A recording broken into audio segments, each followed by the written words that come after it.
പത്തനംതിട്ട ഇളമണ്ണൂരിൽ പാട്ടിന് ശബ്ദം കൂട്ടിവെച്ച തർക്കത്തിനിടെ അയൽവാസിയെ കയറി വെട്ടിയ വാർത്ത ഞാൻ നേരത്തെ പറഞ്ഞു. യുവാവാണ് വീട്ടിൽ അതിക്രമിച്ച് കയറി കയ്യാങ്കളി കാണിച്ചത്.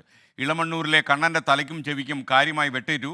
പ്രതി സന്ദീപിനെ പോലീസ് കസ്റ്റഡിയിലെടുത്തിട്ടുണ്ട്. ശ്രീജിത്ത് ശ്രീകുമാരൻ ഇളമണ്ണൂരിൽ നിന്നും ടെലിഫോണിൽ ചേരുന്നു. Sreejith, good morning. എന്തുവാ ശ്രീജിത്ത് ഈ പത്തനംതിട്ട ജില്ലയിലെ അയൽവാസികൾക്ക് പറ്റുന്നത്? അറിയാൻ ചോദിക്കുക ഞാൻ. S K N, good morning. ഒരു പ്രശ്നം നടക്കുന്ന മേഖലയൊന്നുമല്ല, അങ്ങനെ സ്ഥിരമായി പ്രശ്നം നടക്കുന്ന മേഖലയൊന്നുമല്ല ഇളമണ്ണൂർ. എസ് കെ എൻ അറിയാം. പക്ഷേ ഇന്നലെ രാത്രി എന്തായാലും ഒരു പ്രശ്നം നടന്നു. പാട്ടിന് അല്പം ശബ്ദം കൂടിപ്പോയി. രാത്രിയായിരുന്നു, 10:30 മണിയായിരുന്നു.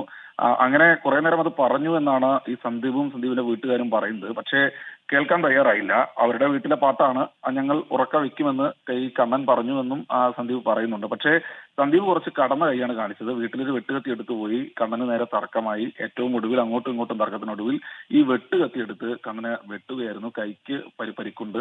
അതുപോലെ തന്നെ മറ്റു ചില ഭാഗങ്ങളിലും വെട്ടേറ്റിട്ടുണ്ടെന്നാണ് അറിയുന്നത്. എന്നാലും പോലീസ് അപ്പോൾ തന്നെ സ്ഥലത്തെത്തി. കണ്ണൻ എന്തായാലും ഓടാനോ രക്ഷപ്പെടാനോ ഒന്നും തന്നെ ശ്രമിച്ചിട്ടുണ്ടായിരുന്നില്ല എന്നാണ് മനസ്സിലാക്കുന്നത് ഈ പ്രതി.